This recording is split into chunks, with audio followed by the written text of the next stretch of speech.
Les 25 et 26 octobre, la capitale vietnamienne accueillera la cérémonie d'ouverture à la signature de la Convention des Nations Unies sur la prévention et la lutte contre la cybercriminalité, plus connue sous le nom de Convention de Hanoï.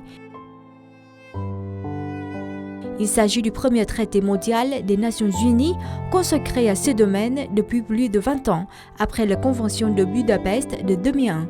Le Courrier du Vietnam numéro 44 réserve une dizaine de pages afin de traiter ce sujet important.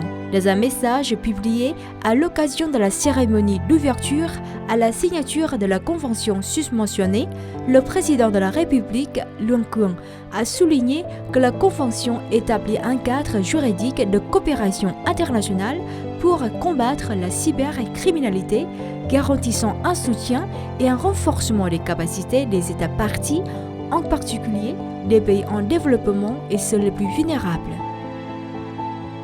La Convention de Hanoï voit le jour dans un contexte où les technologies numériques font face à de multiples risques et menaces pour la sécurité susceptibles de compromettre le développement durable des pays, tout en offrant un potentiel et des bénéfices immenses pour l'humanité. L'essor alarmant de la cybercriminalité en volume, en sophistication et en portée a entraîné des pertes estimées à 8 000 milliards de dollars pour l'économie mondiale en 2023, avec une projection à 10 500 milliards en 2025, des montants supérieurs au PIB de la plupart des plus grandes économies. Dans ce contexte, la Convention de Hanoï contribue à établir un cadre juridique global répondant à l'urgence d'une coopération internationale renforcée afin de promouvoir l'état de droit dans le cyberespace.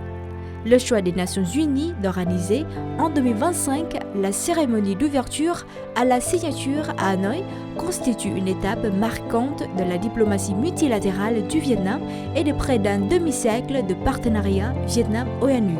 C'est la première fois qu'un lieu au Vietnam est associé au nom d'un traité multilatéral mondial dans un domaine au cœur des préoccupations internationales.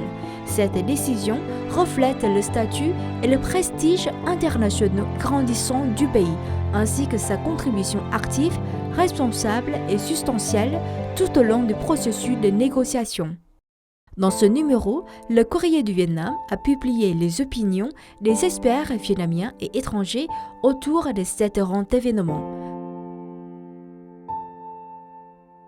Pour plus d'informations intéressantes, procurez-vous le Courrier du Vietnam numéro 44 ou accédez au site lecourrier.vn.